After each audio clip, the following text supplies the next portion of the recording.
I'm a woman. I am a woman. I am a woman who has been hurt by men. Our wounds need to be seen and to be healed. I am a woman who has hurt men. Who has hurt men. Who has hurt men. Who has hurt men.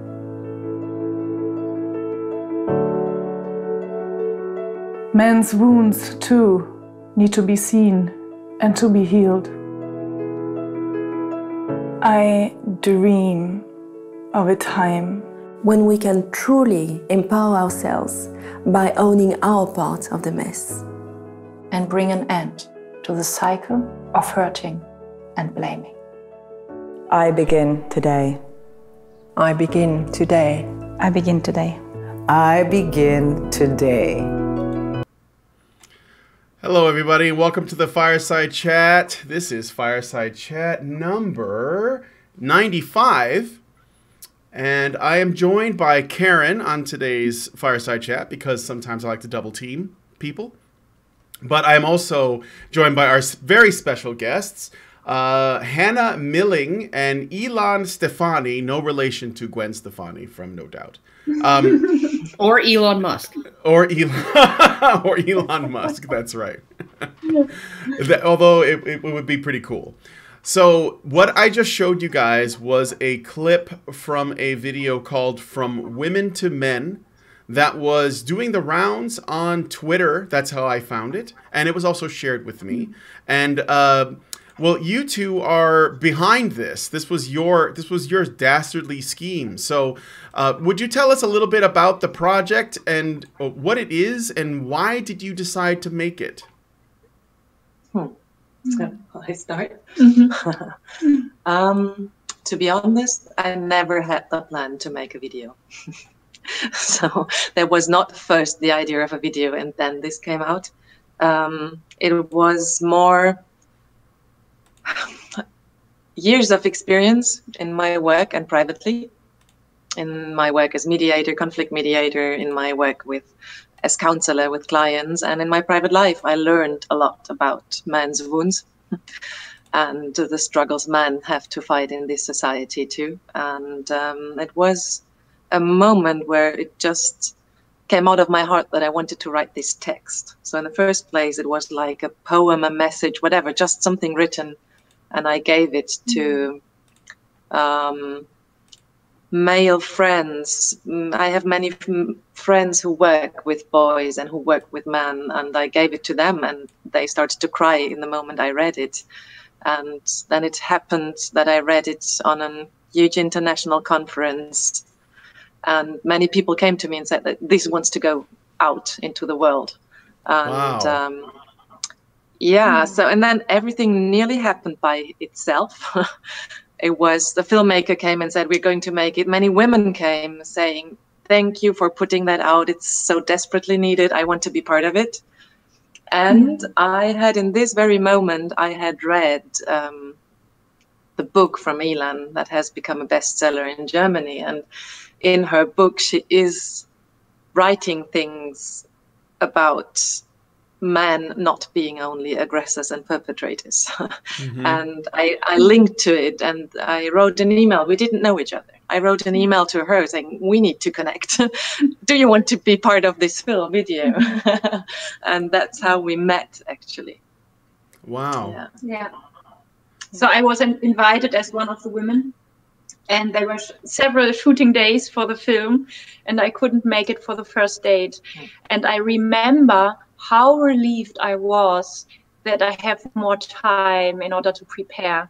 Because although they are just a few sentences, but it's so challenging and so new as a gesture towards men and boys to say, I'm sorry for the suffering I have caused. And I was deeply touched by how transformative it is for me to stand in front of the camera and saying these things. Yeah. Karen, do you want to say anything? No. I think other than to say that that's sort of how it's sort of how things happened with me in terms of you know, I wasn't looking to put up videos. I just started talking online about the issues. And then people said, you know, start a blog. And so I started a blog. And then eventually I made a video because I kept getting called a middle-aged, fat, neck-bearded loser who lives in his mother's basement and can't get laid. Because obviously no woman would feel the way you do about any of this stuff, right? So you're obviously pretending to be a woman. And so I came out with a video, and then it just snowballed from there. And it was just like, then now this is my career. And it's like, I'm guessing it's not what my high school guidance counselor had in mind. You know, like, but this is what I do now. Not. So, yeah. So you mentioned a conference that you read this out at. What was the conference about? What was the response that you got? Well, the conference was a conference of an international conference for counselors, holistic counseling. But the interesting thing was that in the evening there was some kind of an open stage to say, is there anyone who wants to share something more? And then I had this feeling of, I'm going to do that. And I remember that I was desperately afraid. And I stepped on the stage and I said, the first thing I said was that I'm really afraid to do that now. And I'm afraid more of the woman. I'm afraid to be killed by the other woman. And I said to the woman, whenever you feel that you want to support what I'm saying, please come on the stage with me. And after several sentences, all the women were on stage with me. Wow. All the present women were there. And all the men from 30 to 75 were slowly standing up with tears in the eyes. It was a very powerful and touching moment. I was like, oh, okay. Wow. Yeah. So you weren't alone, and you basically invited women to join you, which I would assume had a snowball effect too. Like, it was the more people that came up, the more other people felt that they could also do that. Yes? Yeah. And so your fears, what were you afraid of? Were you afraid of angry retribution of some kind, or yeah? Yeah. Afraid of of having reactions that in internet, of course, are present. Also, reactions of victim blaming and betraying the other woman, and etc., etc. I guess Karen will know. I was afraid of that, and it did not happen in that moment at all, which touched me really. And also, when I sent out the call for women to participate in the video, I was touched that the women in the video are not one. There's not one single woman who just said, well, okay, why not? It's only women who said, I want to be part of it. Thank you for doing this. So there is, something is changing. That's very interesting. And Ilan, could you tell me a little bit about, or tell us about your book, and what was it about the book that got Hanna's attention? So it was a book that surprised me while I was writing it, because I was mainly analyzing 2 years in my life as a prostitute, and was writing about this time as a mirror for our situation as a society, and for our sexual situation between men and women.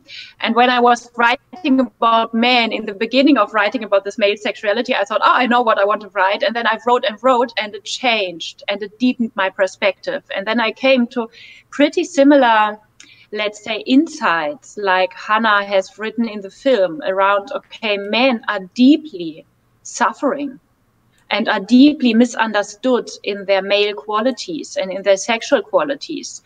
And I think the book gained this publicity in Germany because it was so unexpected that an ex-prostitute writes about clients as the non-violent, longing boys that they are in their heart and that they are in their essence. And I think this was a surprising aspect for me, and then for people who read it. And then I was so lucky that it was at the same time that Hanna came up with a film project, because it was really the perfect timing for deepening the field of women owning more aspects of their being. because I think what you have been afraid of, if I get you right, and what I have been afraid of when I was writing was I wasn't writing in the role model of an ex-prostitute. You haven't been writing the film as the woman suffering from male violence or whatsoever, but from a woman owning your shadow and owning what you did to men. And it takes so much courage to leave the social role models. And I think this is what we are very strong in with our experience. Oh, yeah. Well, you know, Yes, I think Karen wants to say something. Well, I do think that we have this view in society, and particularly in Western societies, that women are not effectual. So when you look at the idea that you as an individual has the ability to impact their own life, they have the ability to impact other people's lives in positive and negative ways. I think that we really, really, really downplay any agency on the part of women, in moral agency, in when they're bad actors. And we overplay that. We overestimate the agency of men when they're bad actors. So essentially what we have is a situation where I think women maybe are starting to wake up to the fact that they actually have a huge amount of power to affect the lives of others, not just in positive ways, but also in negative ways. And with that power, you know, just the Spider-Man line, you know, with that great power comes great responsibility as well. And you have to take ownership of the ways that you've hurt other people and in the ways that you've been unfair to them. And I think that that's probably a reckoning that's just been a long time coming. It's been 150 years in the making for women to actually step up and say, yes, we've always actually had a certain amount of power over men. And we have always sometimes abused that power. You know, all of us, every single one of us has probably abused the power that we have over men, or even used as an excuse to abuse it, used as an excuse the idea that we don't have any power whatsoever. And therefore, whatever we do doesn't have any kind of effect on anyone because hey, we're women and we're oppressed and we have no power and we don't really matter and we're second-class citizens and all of those other things. I think that right now there's a movement that's very, very much at the heart of that what women do within the men's rights movement is addressing the fact that women actually have power and they can use that power irresponsibly or maliciously to damage men, to damage boys, to do all of these things, and that we actually need to reckon with that. And the first, probably the primary thing that feminism has convinced women of is that you really don't have any of that. You don't have any of that effectuality or that power. You need to become empowered through the actions of others and the measures of the government and all of that stuff. And I think it's just been bunk all along. I think it's just been an illusion all along that we don't have that. So yeah, no, I think that the timing is absolutely perfect for, you know, what both of you have been doing is just essentially you stumbled in to the right place at the right time with the exact right message that brought tears to everybody's eyes, and that's a thing of beauty when you have that kind of convergence, and yeah, that's awesome. And these are the kinds of things that will generally motivate people a lot. You know, like it can be more effective than statistics and data. As much as people like me love that stuff. If you really want to like get people's attention, you know, this kinds of testimonials, that I think that's actually, and it's especially effective with women. It can really get people to think. You know, on the one hand, I believe that this is a coincidence. That, you know, and a very fortunate one that you two were able to find each other and make this work in the same way that, you know, I was able to find Karen and Allison and the other honey badgers. But I don't think it's an accident. I think that there are a lot of people that feel this way, but don't feel as though they can speak plainly about it because they're afraid of retribution in the same way that Hanna was, right? and they get there on their own. And now that we have the forum, the internet, for as long as it remains a free place to exchange ideas, there will be more people that will be able to, you know, scratch that itch, that feeling they have that something is wrong with the state of men and women. That, I think, is the most important divide of any issue that we have, is the issues between men and women. Because if we can't rectify that, then we can't fix any other problem. Because it's where everything stems from, in my opinion. Do you have any thoughts on any of that? Yes. So to me, it's very interesting how a field is created. And I think there are, in this evolutionary process, if we want to name it that way, there are different qualities and different people at different stages or with different, let's say, talents. And I think your talent is really feeling it from your heart and giving words to it and stepping on stage. And my kind of talent might be analyzing my own experience as an individual, but putting it into terms of collective issues.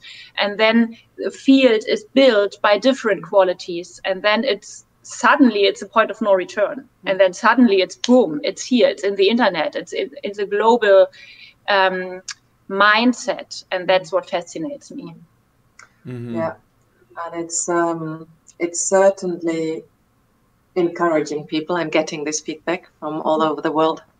Not daring to speak out this feeling of something is going wrong here is one thing, and I think it's a collective taboo. Nearly, I have the feeling that with this video, we did put the finger into a taboo because it's still not in the current narrative. So that is one thing.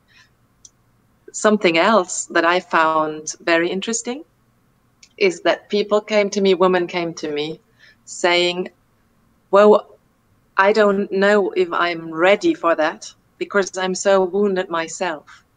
And then they started to do the step to say, well, but taking responsibility for what I do maybe is part of the healing and is independent of the fact that I'm also wounded.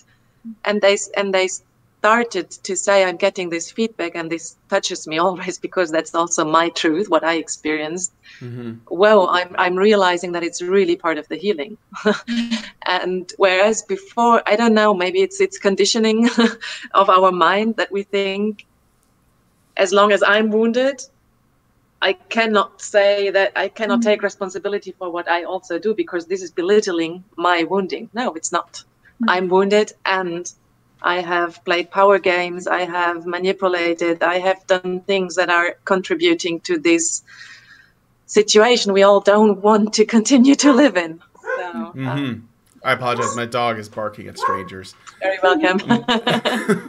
There are pets in all of these houses. So guys, if you're watching and a cat wanders in on their set, or you know, Karen's dog starts barking, we can't help that. There's just like that's the chaos in the background. By the way, I also have a woolly wild man who may walk in behind, in front of the camera.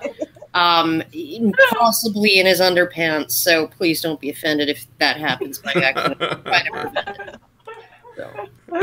So I want to add something to what you told about this experience, saying in front of the camera, "We love you," and I'm so sorry for what I've done to you. It's so much a gesture of self-love, and I would have never ever expected that before I did the step. I always thought, when I say sorry, it's only about you, and I admit something from a place of smallness. And then the opposite happened. I stepped in front of the camera and said, I'm sorry, and I felt, whoa, this adds to the power that I already have, my awareness to this power. It adds my self-love. It adds my pride, my dignity. So it was so much about myself and about the other person and about the you. And this is something beautiful.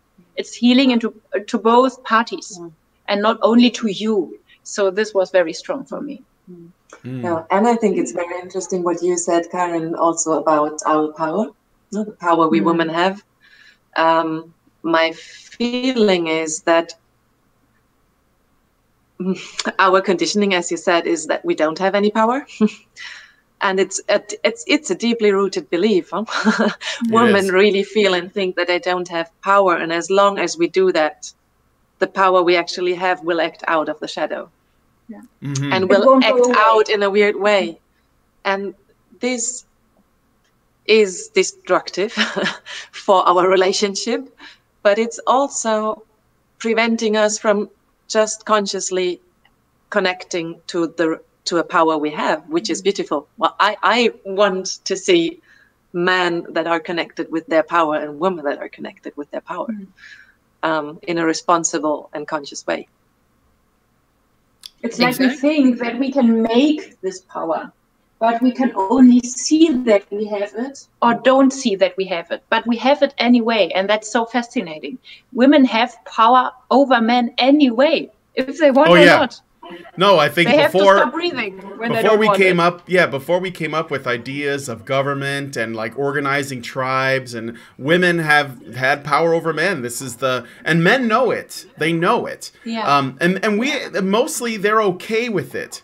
You know, sometimes I think they're a little bit too they allow that to be dismissed too easily. I think that because again, we acknowledge that because we know women have power over men, in particular sexual power over men, that means that it can be misused. And if we know it can be misused, then we have to ask that women try to use it responsibly once they understand they have it. And actually, I think that that sense of responsibility, when you say, well, you have power over men, and you can use it to hurt them, so maybe you should use it responsibly. That is actually gives women a good feeling, because they know that it's like the idea that you could be cruel, but you can choose not to be. And that is actually far more fulfilling than simply being commanded not to be cruel. Does that make sense? Yeah. Totally. So to me, in our biology, we are really designed as good beings, men or women or whatsoever. And when I embody the power that I have about men anyway, it does one thing. It gives me safety when I am around men. And as soon as I feel safe with men, I stop the war against men. I stop fighting against men, because I'm only in this fight or flight mode against men as long as I don't feel safe with them. So when I feel the power, I feel safe, and then there is no reason for being cruel, because I'm not a bad being in my essence, nor is a man. And I think we have a deep conditioning of men and young boys around something in you is bad, something in you needs to be tamed, something in you can be dangerous. And I think what we see acted out as so much cruelty between the sexes is just traumatized in the belief system that something in myself is bad. And I think human beings, sexes who feel safe with each other, they make love with each other, because this is so much more fun for everybody. So yeah. Makes total sense. True. That's my part, but yeah, I don't know what you.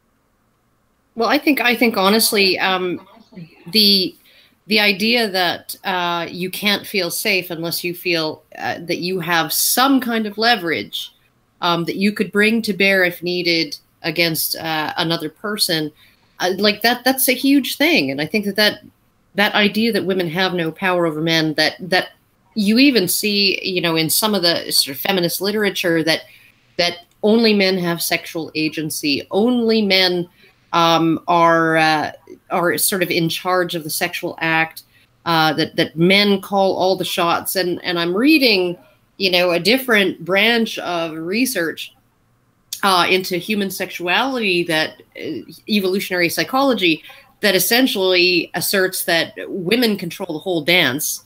They control the whole thing. It's the woman has the veto power.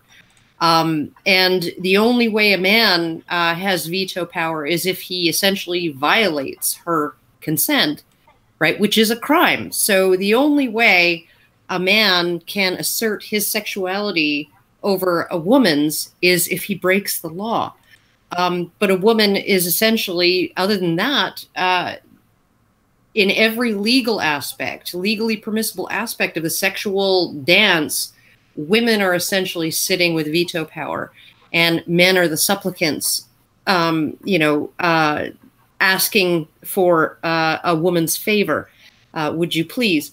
And so what you have is a situation where there's a certain field of study that completely denies not just that this is that women have this particular kind of power over men to incite desire in men and to actually get things out of men in return for reciprocating that desire, because frankly for women it's a seller's market, in terms of being able to get things out of men in return for sexual attention.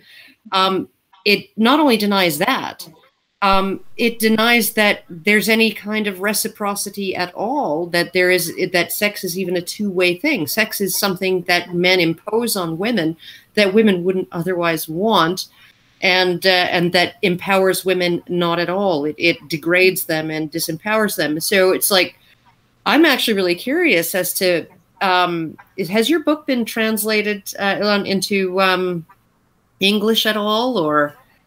Because not yet, but it has to. I would be very curious. And actually, while you were talking right now, I've been remembering reading her book, and that's exactly what you're saying. No, because Ilan has gone into prostitution when she was very young, 18, 2 years. But what she took out of it for me is really, and the analysis is that the way we live and play these power games in sexuality in our everyday life is nothing else than prostitution. The only thing is that we don't ask money for it, but that there's a huge parallel of that we use it to get what we want, to get things, to get this power. And that really touched me, your analysis of saying, well, this is just the bordel is just a mirror of what is happening in society.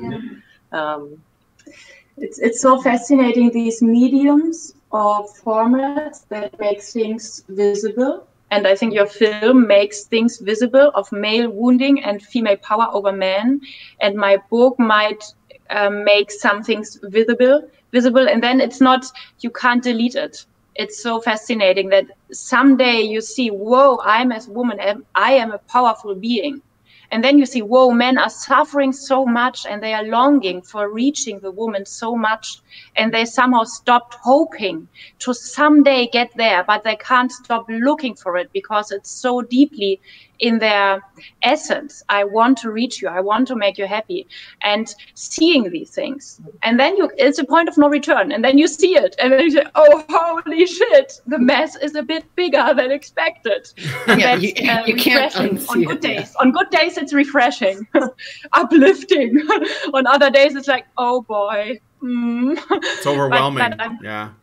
Well, I do want to add just briefly that, it really isn't all about sex. I mean, a lot of it is about, one of the things that MGTOW, Men Going Their Own Way, talk about is the need for mother love that men have, right? That a lot of men's fascination and willingness to please and desire to serve women comes from that first relationship, that first human bond that they form with their mothers at their mother's breast, and the desire for the unconditional love, I guess, that you would hope mothers feel and express towards their sons, at least during those first years of life, and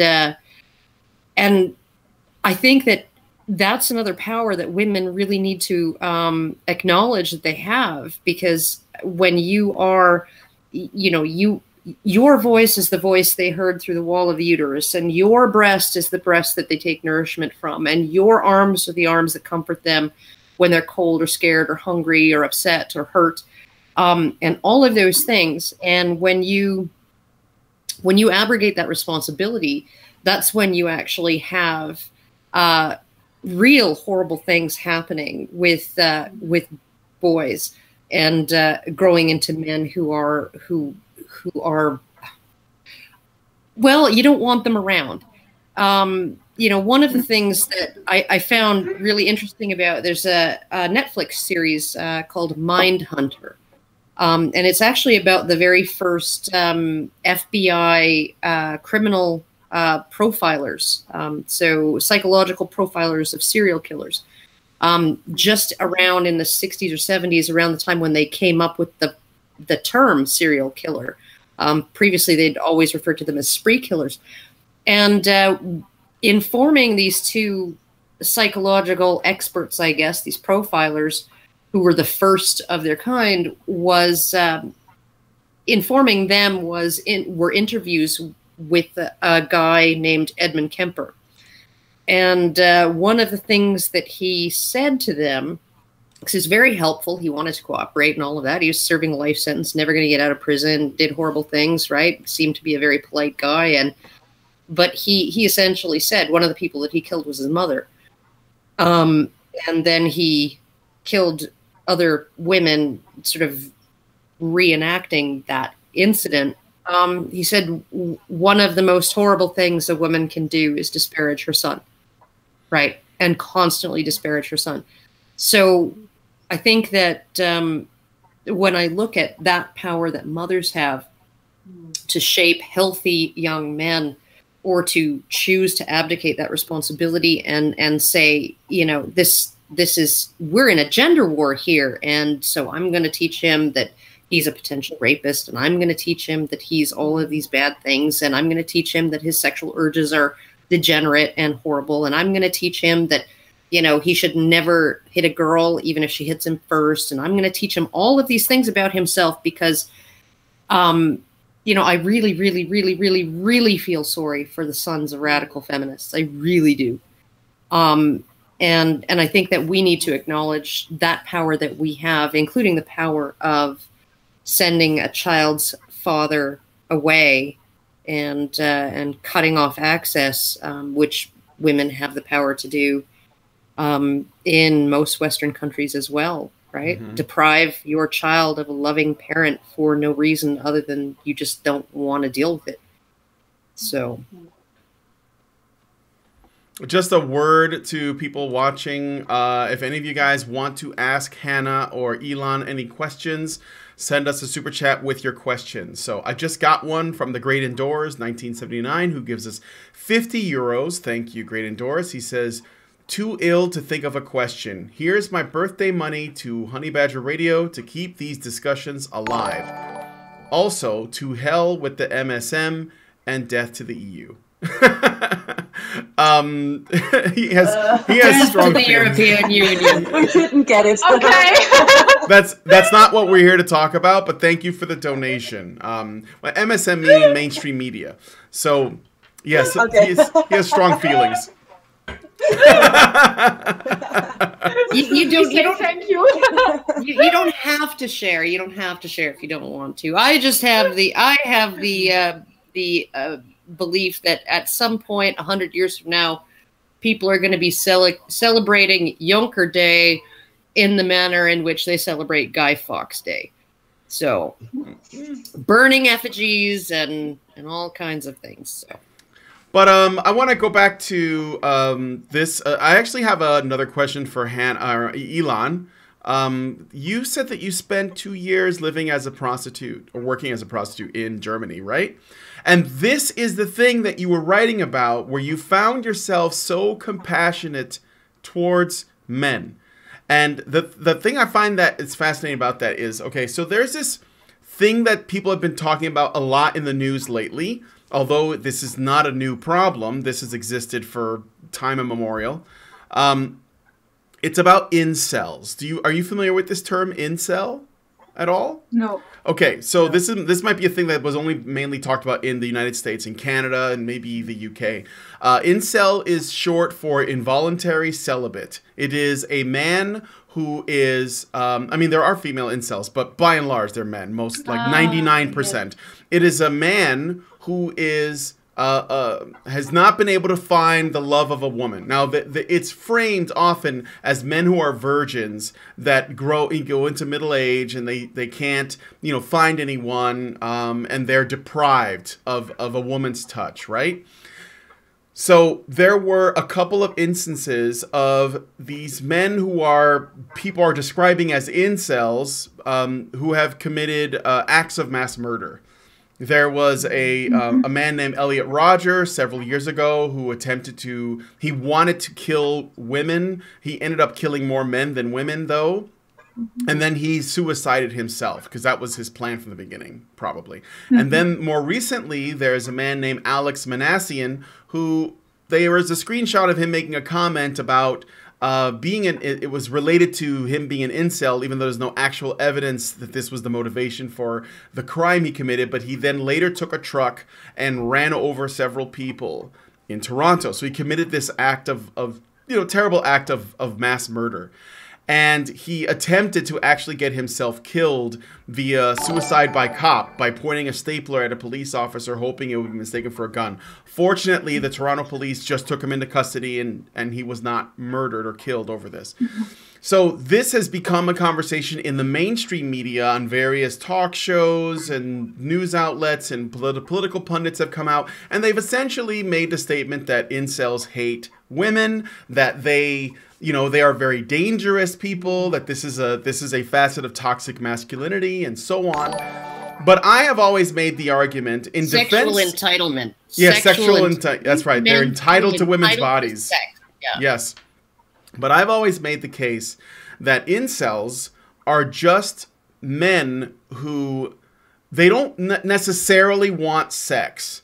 They think that sex is a form of validation that is equivalent to getting love and compassion, and that kind of thing that Karen was just talking about.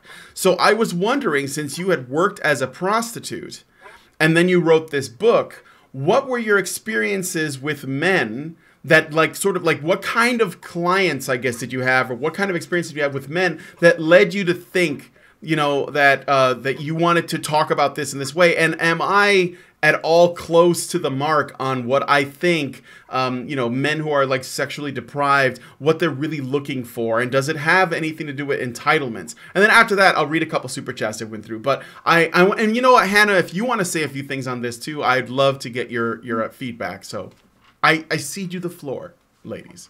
Yeah. So I start. Yes, sure. To be honest, of course, every prostitute has an individual range of clients. At the same time, I don't feel that I needed certain clients and not certain other clients in order to analyze in the way of write a book in the way I have written one. Because in the end, of course, at the surface, we have different types. And here's the incel, and here's a perverted man, and here's a whatsoever man. And then we sink down and down and down and analyze and look deeper and deeper and deeper. And then we have pretty much the same problem. We ask for love because we haven't been loved in the first place in an unconditional way by both sexes when we were born.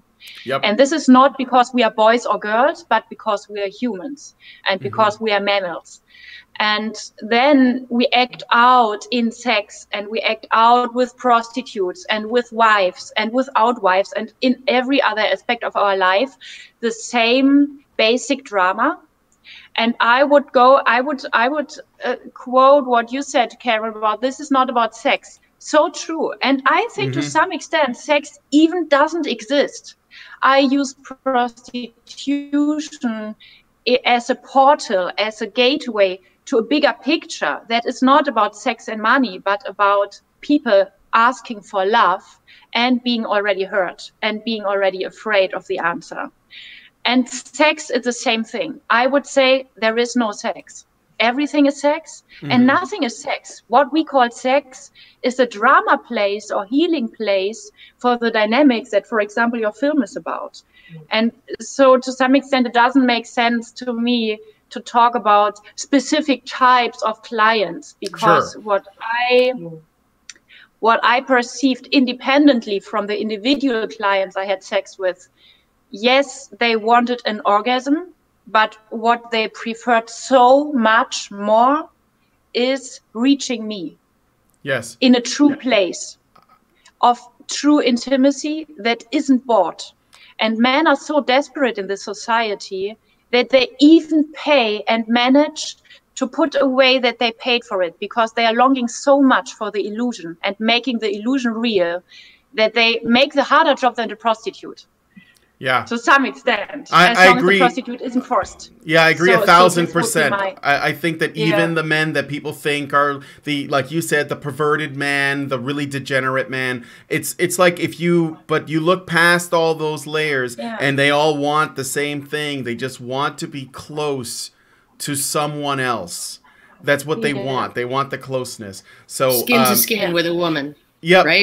And I think if we wouldn't have intimidated men so much in the sexual way and in the official social world, they wouldn't flee to prostitutes. I think a prostitute, yes, she gets some kind of so-called bad sexual fantasies from the man. She gets also the secrets of the man, how much he wants to reach a woman. Clients also pay a prostitute for not hurting them when they are vulnerable and when they are open and when they are soft and when they are honest. So this is also something that they pay me for. Yeah, what about this, because they are hurt so much from their girlfriend, wife, and so on. Yeah. There was an article written by a woman who runs a escort service in Australia in Australian media, and it was like what men's wives need to know about prostitution and what it's really about. And she said that, you know, like as a middle-aged woman now, she still takes some clients because they don't even want sex. They want to lie vulnerable with a woman and speak their vulnerability across the pillow to someone who won't judge them. And she said essentially it's an emotional desire more often than not for a form of intimacy that allows them to express their vulnerability and not be judged, not be not have divorce papers land on their desk, you know, the next day, not be nagged, not be harangued, be understood. And so she was just like, wives, you're doing something wrong if your husbands can't talk to you in these ways, and if they have to pay somebody ostensibly for sex, and then maybe they don't even have sex at all, they lie naked in bed, vulnerable, skin to skin with a woman, and feel accepted in their vulnerability. So I think that has a huge thing to do with it, and with the problem with incels too. Just to add to Brian's point, it's not even necessarily like what makes these young men so potentially dangerous, right? Is not the fact that they're not just the fact that they can't find intimacy with a woman, because when women have essentially women don't just have sexual power, they have social power, right? To determine who is okay socially and who is not. And so when you have a situation where women find this guy untouchable and unfuckable, then everybody else does too, right? And we know from research that lack of touch, lack of physical touch, lack of affection, right, can cause dwarfism in children. It is absolutely and it causes all kinds of other psychological problems in children, right? So if you have a man who women don't want anything to do with him, well, nobody else does either, because women are the arbiters of who is considered socially acceptable, the arbiters of popularity and the arbiters of social acceptance. So when you have one of these men who no woman wants anything to do with them, right, nobody else does either. And so they're not just deprived of sex or intimacy with a woman or love, the love of a woman or anything like all of those things. They're also deprived of friendships. They're deprived of hugs. They're deprived of somebody taking their hand, you know, and holding their hand. They're deprived of all of those other social rewards of being able to get the approval of women. So, so you're looking at people who are not just sexually deprived, or deprived of intimacy with women, you're looking at men who are deprived of everything, every form of social acceptance. Sure. Hanna, did you want to say something? I just had in mind this, I did the next step. I saw the vicious circle coming again, because then I've seen, because I have heard, of course, also many women who have, if from these guys or from somebody else, have been sexually abused, have had their boundaries overcrossed, etc., have had encounters with violence on that side. And then, of course, they go into their trauma and start only to point their fingers onto men and onto men's violence. And then these men get even more rejected and do more things like that. And we go on and on. And I just had this feeling of, whoa, yes, because, of course, understanding the roots of this violence or of these acts that are not okay, actually, does not excuse any individual act. But this is true for men and for women. And this is the same when I have been, for example, being abused as a girl. And I can say that at least 5 women of our video have been heavily abused, sexually abused. And they are standing there and saying this. And they're not saying that was okay. For sure, they're not saying that. But if we have this wounding, it's natural that we have a lot of pain and a lot of rage. But if we don't take responsibility for what we do, we will just continue. If we only point the finger to the other side, and I think that's true for both sides. And I just, it's really an art form. It's a social art form to heal collective and individual trauma while not being healed myself perfectly and stepping into, I'm playing on both sides of the same tragic game. I'm never only the victim.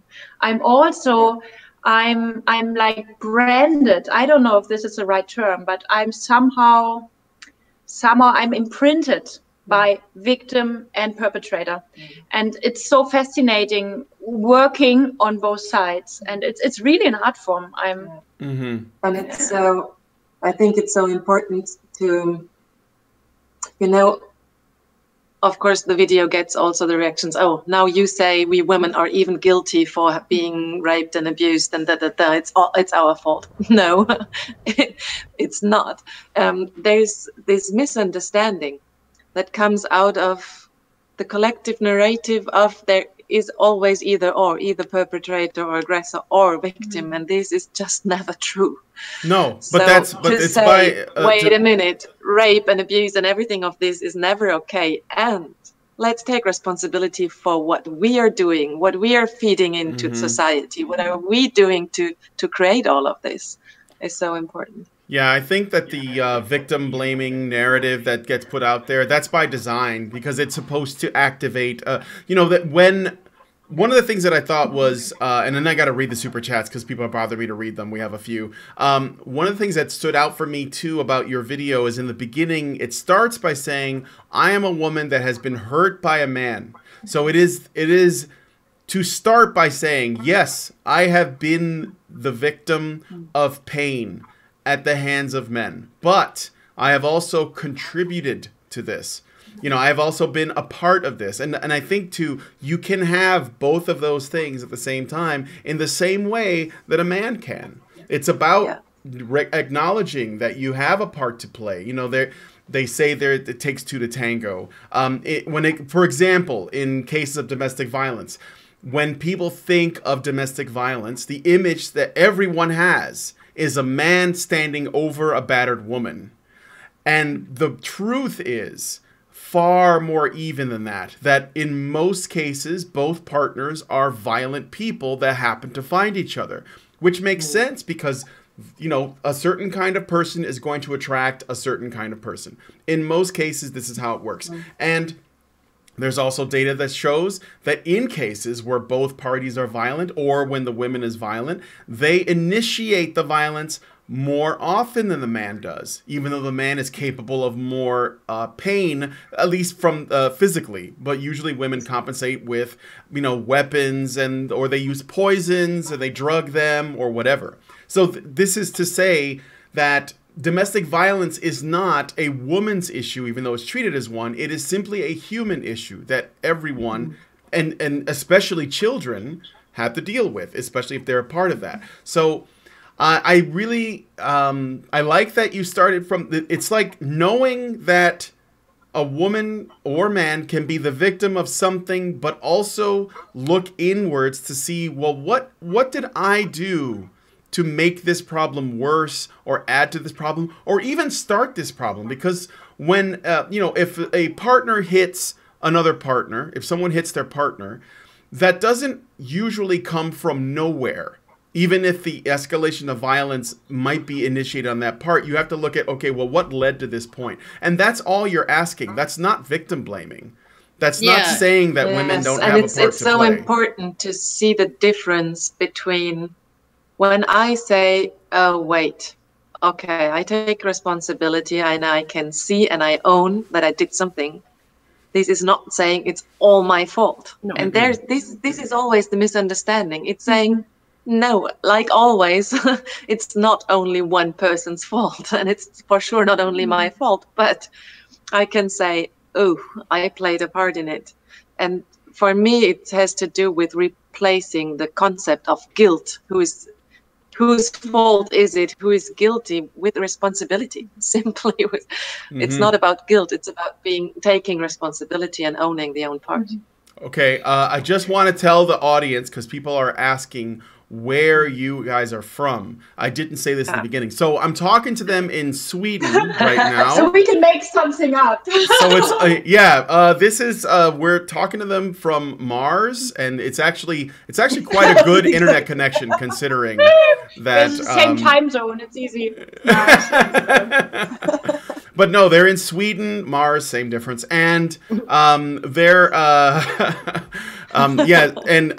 Hanna is from Germany, and Ilan is from Germany. Hanna, you're from Sweden, or are you from somewhere else? Oh, no, we're both German. You're both German, but you're just in Sweden. No, we're in Berlin. Oh, you're in Berlin. I'm sorry. I thought we were Sweden on would Sweden. Be even colder.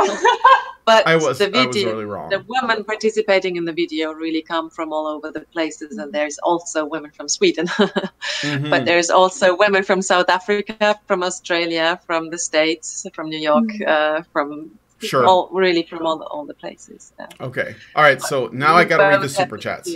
To be German. I'm sorry. So yes, Germany, guys. I apologize.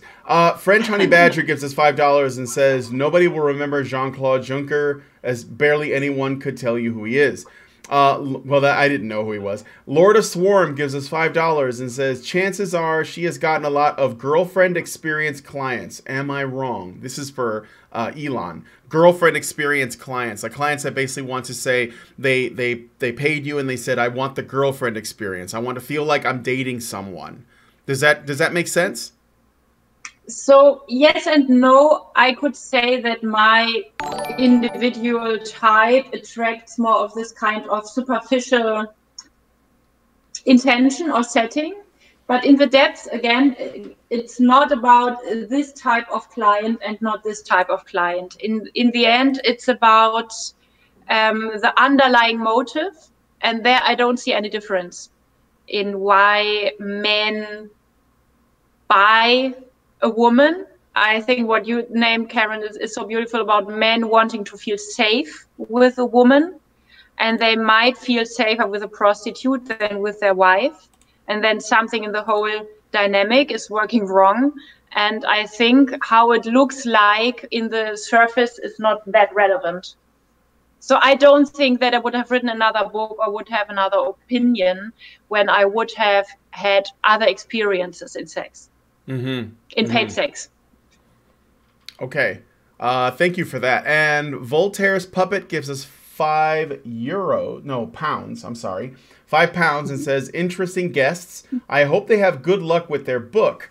how can we get the book? It's a film. Oh yeah, there is a film. I shared the link. I think they're talking about Ilan's Your book. book. Yeah. He suggest a good English publishing house. So yeah, it's only in German, right? Yeah, for now it's only in German. But, unfortunately. I don't know how your publishing house or your agent deals with rights in terms of different global rights and stuff like that. If there are worldwide rights on the part of the publisher, I could recommend an interpreter. I could actually recommend 2 translators who could translate it into English. And one of them works at that. So. Yeah. Wonderful. Let's stay in touch with that. I'm very, very interested in that, just because I think whenever we talk about those topics, they are global issues. It doesn't make any sense to differentiate between different languages, because gender issues are that globally. It makes total sense to spread them in like with a film. It's translated in every language of the world by now. Yeah, and it's so beautiful.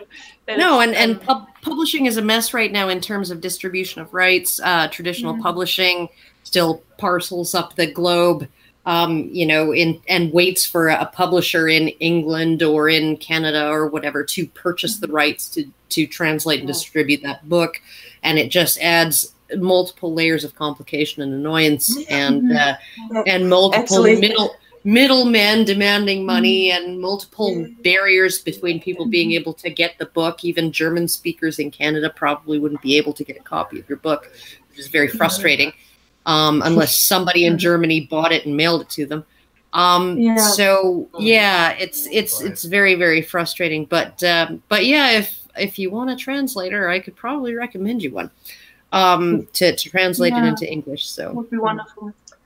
So much easier with the video, thanks to YouTube. Just the international community added subtitles in many different languages by now. Oh yeah. Well, until Article 11 and Article 13 get implemented by the European Union, in which case YouTube has said they'll stop actually allowing Europeans to upload videos, and they will stop operating within the European Union. So. Oh my God! Yeah, didn't know that, eh? Okay, another super chat. Fillerator gives us $10 Canadian and says, "What is their view of Aaron Pittsey's assertion that the key is ending generational violence and not intimate partner violence?" Do you know who Aaron Pitsey is? She is a woman who started the very first women's shelter in the UK. Many years ago, and she is what we call her the grandma of the men's movement, and she saw that the women that she brought into the shelter were, many of them, if not most of them, were actually violent people themselves, even though they were running from a violent husband or boyfriend, and they were very violent towards their children if they had any. And so she thought, or discovered, that in her mind, the key to ending domestic violence is actually ending generational violence, is actually ending the abuse of children, which often leads those children to grow up to be abusive, right? So I don't know if you've given this any thought, but this is the question that Fillerator has put forward. Well, for sure, ending violence towards children and abuse towards children is the first and very, very important step, and it's at the source of any violence that will follow afterwards. Yes. Pretty okay with that. At the same time, what I would add is there are so many places in our life where the same problem or dynamics acts out. So when I stop violence in one area of my life, I really stop it. I really stop it. I really stop it in sex. Or I really stop beating up my child. Or I really stop beating up myself. If I really stop it, I stop it everywhere. So to some extent, I'm not about first generational violence and then violence between the sexes and then violence in sex and then violence against myself, because if I really get that life is not about surviving but about celebrating, that life is not about fighting, but about loving. If I really get it at one point, it's like, it's a point of no return that explodes into every area of my life. So if I stop beating up myself, I won't beat my child. I won't beat my husband. I just won't do it. But it's hard to go beyond the surface. So it's like, I stop beating it. I stop beating myself. It's not the same like 100% self-love. But the day I'm there, I won't beat up any other human being or being on earth. And again, I think it's not either or. Well, it's not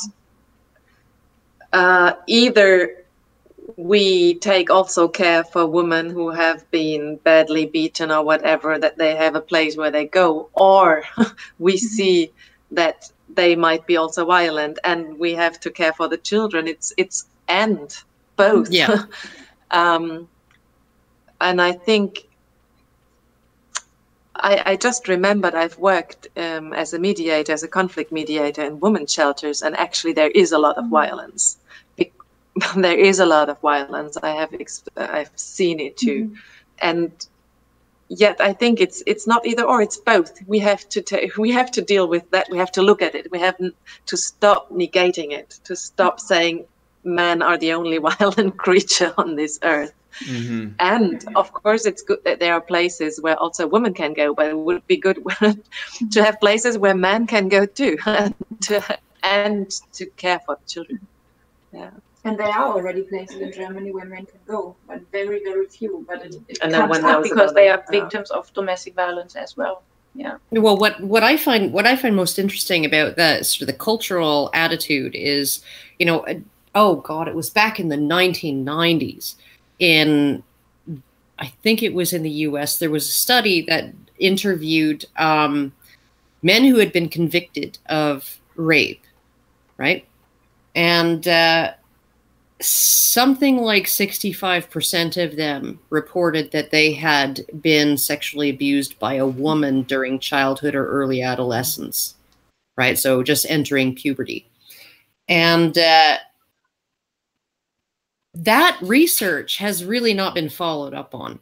I mean, you would think that that kind of finding, oh my goodness, men who rape women, the majority of them have been sexually abused by women during their childhood. We should follow up, see if we can replicate that, find out the etiology of, you know, if we want to stop men raping women, and they have, you know, so many of them have this commonality in terms of what they had to deal with as children, then maybe we should look into that and figure out a way to put a stop to that. Maybe we should like have initiatives that draw attention to the fact that there are women out there who sexually abuse children and stuff like that, right? No, the whole thing was just dropped. It was just dropped by the research community because it was seen as blaming women for the problem of men raping. And again, the victim blaming thing. Yeah. I'm just like, can we not just find the causal factors, identify them, and try to prevent them so that we can solve the problem and stop pointing fingers at who's to blame? Karen, it's not about the nail. It's it's not about the nail sticking out of my forehead that snags my sweaters. It's about my feelings about the nail. That's right. Yeah. So I want to ask you guys a couple of other questions. So with this video that came out, and it's gone, would you say it's gone pretty viral? I saw that it was definitely popular on Twitter, and I think still people use the hashtag. Did you get any? You got a lot of positive feedback, and I'm really happy about that. I think that's very promising, and I'm glad that you did. Did you get any negative feedback? Sure. What kind of negative feedback did you guys get? Would you say it's more or less than the positive stuff? Labia traders! You're labia traders! Vagina traders! It depends on where. Now, in general, my feeling is that the positive feedback is really far bigger. And above all, interestingly, there's a lot of not only positive feedback, but of action. There are women in other countries that are not so easily with English, who start, not only subtitles have been done everywhere, but who start to reproduce the whole video with their own women in their own language. But there are also many men starting to say, oh, we're going to make a video too. We want to respond.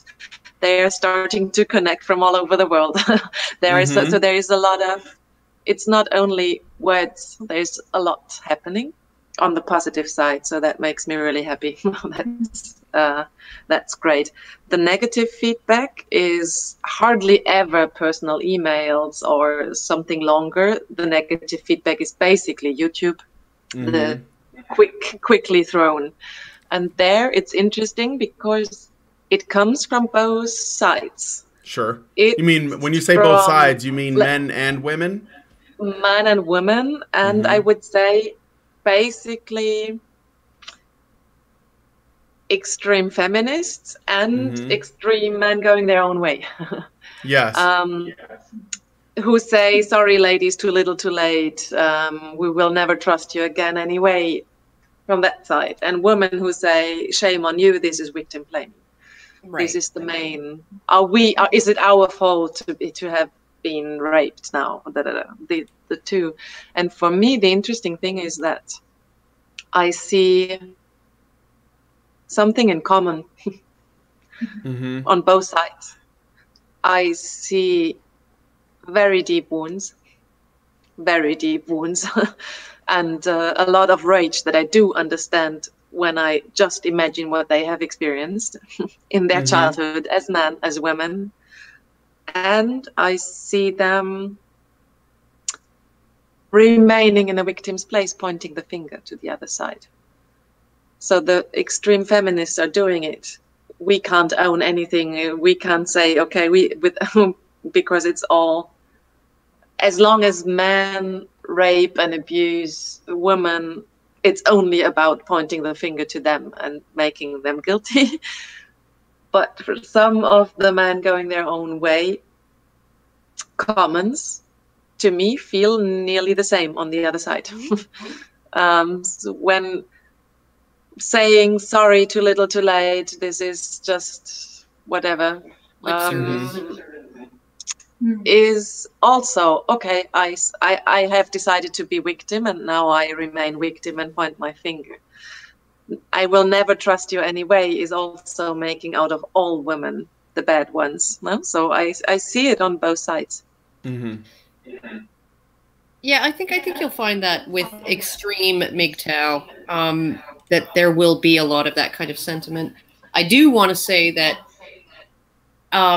even though there are laws against rape and sexual harassment and all of those things, as imperfect as they are, or as difficult as they are to enforce, right? There are laws against that. I do think that essentially that the general MGTOW position is that most forms of abuse by women against men are not just legal, they're socially acceptable as well, right? So, you know, I would give them a little bit more leeway than I would the radical feminists to have that kind of anger and that dismissiveness and, you know, saying too little, too late. Come back when you've changed the laws to, you know, to actually give men due process in divorce cases and stuff like that, when there's a accusation, potentially false accusation of child abuse or sexual abuse or domestic violence or something leveled by a woman, right? So I think that they have a little bit more of a right to. I don't think that they have the right to, or I don't think they are right to blame all women for the situation. But I do believe that, given the legalities, the realities of the legal system right now, they are in a position where them saying, I don't trust women, they're standing on more solid ground. And that can be encapsulated by the words of a guy on Reddit, like something like 8 years ago, who wrote a big, long, freaking hypothetical situation in which a woman completely destroys a man's life and everything she does is perfectly legal, and will be enforced by the government against this guy, including paternity fraud and all kinds of other things. So what you have is a situation where the law will at least try to punish men who victimize women, right? But the law will also act as the woman's accomplice and hold the guy down while she victimizes him in certain ways, right? So paternity fraud, domestic violence, divorce, custody, all of these areas where men have these grievances and that makes them want to avoid relationships with women. I don't think it's right that there are MGTOW out there who blame women or who say no woman could possibly be trusted. But the law has given every woman a loaded gun, and a man has to take her word for it. And not just a loaded gun, but, complete legal immunity from shooting him, right? She can bring that gun to bear at any time and not suffer any consequences under the law. So even when you look at a man who sexually victimizes a woman, she can go and she can report that, and the law will at least try to help her. But if a man, has sex with a woman who lies about birth control or pokes holes in the condom and or gets pregnant by another guy and ropes him into paying child support, and then he's admitted, he put his name on the birth certificate believing the kid was his, so now he's stuck, right, paying for another man's child for the next 18 years, and all of these things. These are all perfectly legal things that women can do that the law decides not to punish them for. Making a false accusation of sexual assault for women, the only country that I know of that even aggressively takes on cases like that and prosecutes women on any regular basis is the United Kingdom, and they often wait until a woman has done it 8 times before they'll prosecute her, right? So, but for me, the interesting thing is, the question for me is not that I don't understand their frustration, their hurt, and their anger, and also this, frustration and loss of confidence in will anything ever change. It's not, and trust, not at all. It's not that I don't understand it, and that I think about, is it right or wrong to feel that way? No, not at all.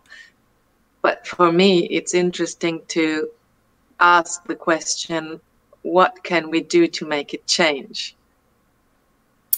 That's the question I've been trying to address for, like 8 or 9 years now. And the law and the political will is there. The law needs to change and the political will needs to change to allow men to some form of redress of grievance when women harm them, the way women have with sexual assault law and domestic violence law and all of those things. When men harm women, there's at least an avenue to seek redress, as imperfect as it will always be. It's there, and the system wants to help them. But there are no avenues like that for men in similar situations. So I think that that's what I'm going for, is to try to change that and that framework and that is your work, working on the legal basis, and of course that is not our work, because we're not working on the rights level. No. And what is so interesting, because we got a lot of feedbacks also from MRAs, very beautiful and positive feedback. And for me, the difference is just it's so interesting to see. Do you put yourself into, well, let's frame it like, do you start to identify yourself 100% as victim? And I think this is never help. helpful. And No. for me, the difference is just two different feedbacks. One is, and I had many of more positive than negative ones on them. Wow, thank you for so much. This did touch me. Maybe it gives me a little glimpse of hope that maybe I will even trust women again. I don't know yet. And I really hope that laws will change too. But thank you for putting that out. It's very different than slapping into the face, oh, you're lying anyway, you only want to manipulate us too, and boom. And still, I do understand where that comes from. Yeah. But I want to invite to look into, well, if we want to change something, let's also have a look where really something is starting to change and not, you know. And this is, I think this absolutely. It doesn't matter from which side. It's not helpful just to remain in a blaming place. It's not helpful, no matter how much right we are. And there is one thing that I want to add from stepping in front of the camera and saying, I'm sorry and we love you, is embracing my self-love is challenging and it is work. So when we say, for example, the law isn't the way, that isn't put in a way that I can trust women again, or the whole society is against men, for example, or the whole society is against women, and somebody uses it in order to say, now I don't trust you and I don't love myself, or I don't feel empowered myself. I pretend that it would be easy to love myself in another system, and I doubt that. It's always work. It's always at least when we grow up in society as it is, and of course. In the beginning, self-love is the easiest thing on earth, and then it became somehow complicated. And then when we unravel those layers of conditioning, it is work. And I think when, for example, we as women in the film say, I'm sorry and we love you, there is a challenge on the other side that is possible. And that is embracing it and feeling it and feeling loved. It's not that easy to feel loved. Right. And so I want to add the positive challenge or the positive stress to all aspects that we gathered around the negative stress factors. Mm-hmm. It's not easy to live in peace. It's not easy to endure love all day because we are so used to be a problem, and we are not a problem. So there is some kind of deconditioning and some kind of time that it might take, also in myself. For sure, it's definitely a work in progress. I think there has been a lot of damage to our relationships and externally. Yes, and our work. And our sense of self as well. Yeah, and of course we don't expect anyone to feel completely healed from all the wounds and all the injustice just because he watches 5 minutes of our video. He's welcome. Not at all. This is just a mini contribution to a shift that hopefully will take place. But I think the whole shift will take place when we start to dialogue. Okay. Yeah. Well, and embrace all the roles that we are playing. Yeah. Okay. Well, we've been going for about an hour and 20 minutes, but I do want to do a little bit more. So what I'm going to do is give you a couple of rapid fire questions. And I do have a super chat, but I'm going to read it in a little bit. Okay. So what do you guys think? Maybe this isn't really a small question, but we'll just try and get through them quickly. What do you guys think about the concept of toxic masculinity? Do you think masculinity in men in general is positive? And what do you think about the idea, this meme of toxic masculinity?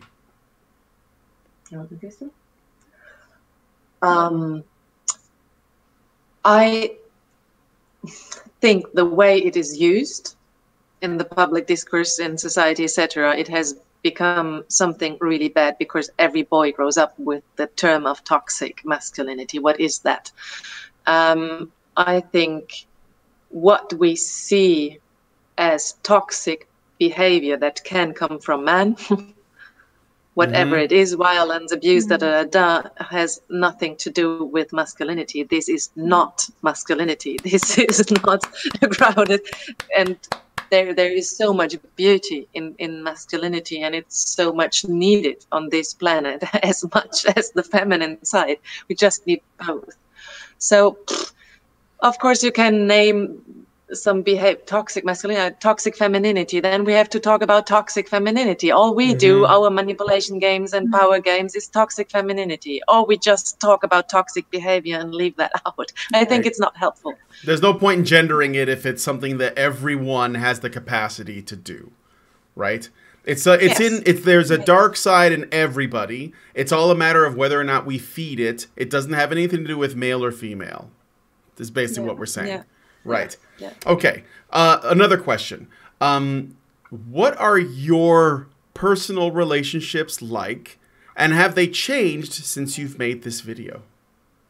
Oh, interesting question. This is for both of you. So. Yeah. You want to start? I might start. So for me, a very healing and transformative kind of breaking up in peace and friendship took place during making the film. So it wasn't intentionally that way, but it's very, very interesting for me seeing in my own relationship that I was married and now it transforms into a very good friendship. And it's healing for me to see that love can have so many different shapes. And so when I decoded somehow sexuality in the book, I was thinking, oh, now I'm decoding love and relationships. So to me, it's a very open place at the moment. And what I really love is that I become more independent in my kind of self-love from the love life that I have at the moment, because now I feel how much I was dependent on certain male behavior towards me. And I feel so much freer and so much more grounded in myself. So are you saying... My kind of loving and relating is about love and not about needing. And I didn't know that before. And now it's very, So you're available, is what you're saying. Yes. Okay, anybody in Germany just saying Ilan she loves men and she's available. Okay, so I'm just kidding. And and Hanna? Or Hanna? I do live a very happy and beautiful relationship and even marriage since I don't even know 6 or 7 years now. Yes, it has definitely changed. I don't know if it's really the moment of the video or the whole process. No, I think it's the whole process that brought me there. It's also thanks to this relationship that I have come to understand a lot more about man's wounding and about our female role in it and about mother's abuse on sons, etc., etc. But doing the steps of really starting to own my own shit in that means discovering myself, thinking thoughts that are really depreciative, that are saying, oh yes, of course, man, of course, you're never there when I need you, stuff like that. I realized, oh wow, when I think this, when I have been thinking these thoughts, I have been hearing the voice of my mother and my grandmother, etc., a conditioning of bashing man, of devaluating man. And when I'm hurt, it can still happen, when I'm hurt by my partner, like an automatism, this can come, this reaction, and then immediately catching it and sitting there and saying, oh, I'm sorry, I've done it. I can go into a castrating mode, and we have learned that. And to start to really see it and to take responsibility for it has for sure influenced even more. Well, our love is deepening and deepening. And another thing is that in starting to own my parts that are usually never spoken out and socially accepted. Now, to talk badly about men, oh man, of course, that is acceptable socially. To start owning this and to start taking responsibility for it made me allow myself even more, and maybe for the first time, really, really to love my man. We nearly learned that we can't love men. Not true, not really. And well, because they're unlovable. So beautiful. It's just so beautiful because there's nothing else my heart wants to do. So yeah, I'm very grateful for these shifts. And one thing that I want to add, maybe, that the distinction between the individual stuff and the private stuff and the collective and global stuff is somehow dissolves. I think if we are dealing with transgenerational trauma between the sexes or our individual drama and our individual marriage, it somehow becomes a mirror for each other and so much more accessible to go to the blind spots and to the hot spots of the whole drama than before, because before it was like, oh, this is private and this is just my stuff and my biography and this is the collective patriarchal whatsoever system. And now it's like, no, it's not. We are all winners and losers on the same, in flip sides of the same drama, and collectively and individually at the same time. So this is what shifts for me in my kind of insight into relationships. If I have them or observe them, or my parents have them and I study them in my own nervous system. Okay. All right. I got, and no, it's beautiful. It's beautiful stuff. It's beautiful. Here you go. There's not a whole lot to add to that. Yeah, I can't add it. You pretty much put it out there. Okay, so I got one more question. Are you guys feminists? The easiest question for the last second. You know, I have never asked myself this question before the video came out.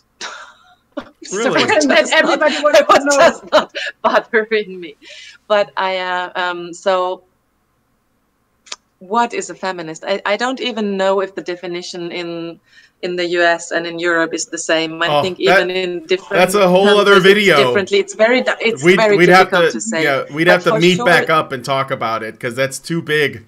That's a big question. Too big. But yes. But I think my answer in the first place is I want to be allowed to sit here as Hanna and have my opinion. And I'm not an ist. I'm not a feminist, but I'm also not a men's rights activist, because I'm just me. No, you don't have to. We don't care if you call yourself an MRA, so it's fine.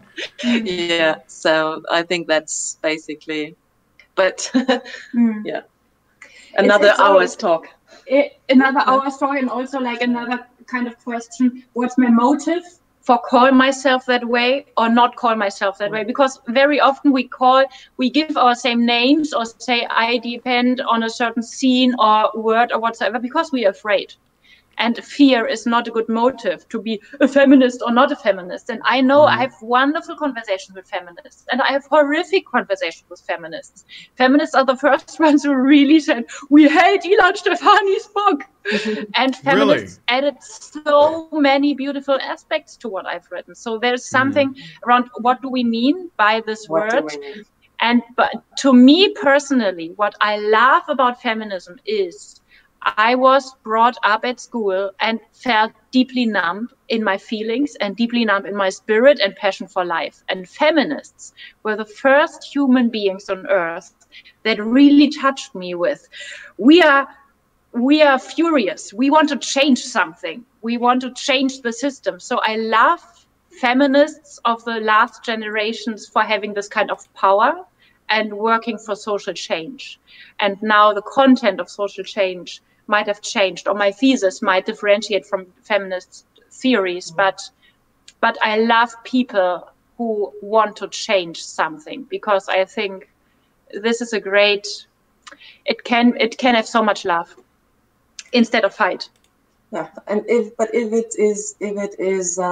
if the definition of feminist is we fight against men, because we have always been victim, and we fight against men. I'm for sure the opposite of a feminist. Yeah. But what is it? Very difficult to name it. But I'm sure that I would never say that I'm a feminist. Okay. But I would not say that I'm any ist. Again, yeah, this is fine. I'm not trying to figure out who you are, to figure out whether or not we should gas you or whatever. It's fine. We're just I was just asking. I'm sure people were curious. If you said you were feminist, it wouldn't matter to me, because you're making the video, and I think that the sentiment is good, and it sounds like it's starting a conversation. It actually does fill me with hope as well. So I wouldn't care whether you called yourself one or not. But I was just curious, and I knew the people watching were probably curious as well. And also, sometimes going on this journey could slightly, alter your perspective if you had one, either towards or away from the term. But again, it's just a label. It's not as important as the action. What ultimately matters is, what are you doing, not what do you call yourself as you do it, right? So that's the most important thing. Okay, so I got one last super chat, and then we'll say goodbye. Yes. Black Knight Fool gives us $5 Canadian and says, "My worry is by simply blanketing men and women, they will try to plant male feminists as pseudo representatives of us," meaning the MRM. And I think when he says they, he means you. So you might try to plant male feminists. I don't know. I don't think that is. It doesn't seem to me that is the plot. I understand again the distrust. One thing I want to say, if you guys want to comment on that question or that statement, you can. One thing I do want to say before I give this to you is I meant to mention this before. Hanna made the distinction between comments made by men going their own way, MGTOW, and likely, by the way, the ragiest of the MGTOW, because most MGTOW, I think, are too busy going their own way to actually leave comments. They actually don't bother, but she makes a distinction between MGTOW comments and MRA comments. And I just want to say that is the first time that I've heard from someone that was not directly involved with us that they actually knew there was a difference between MGTOW and MRA. And so I want to say thank you for paying attention to that detail and seeing that what MGTOW, there is overlap, but like what MGTOW generally, you know, where they come from and where MRAs come from are not the same. Like, I'm a person who has no personal connection to any men's issues. Like, I've never dealt with, you know, being medicated, being conditioned to be a feminist ally. I've never been burned in family courts. I've never, you know, I had my father in my life. My wife is great to me. Like, I don't have any of those grievances.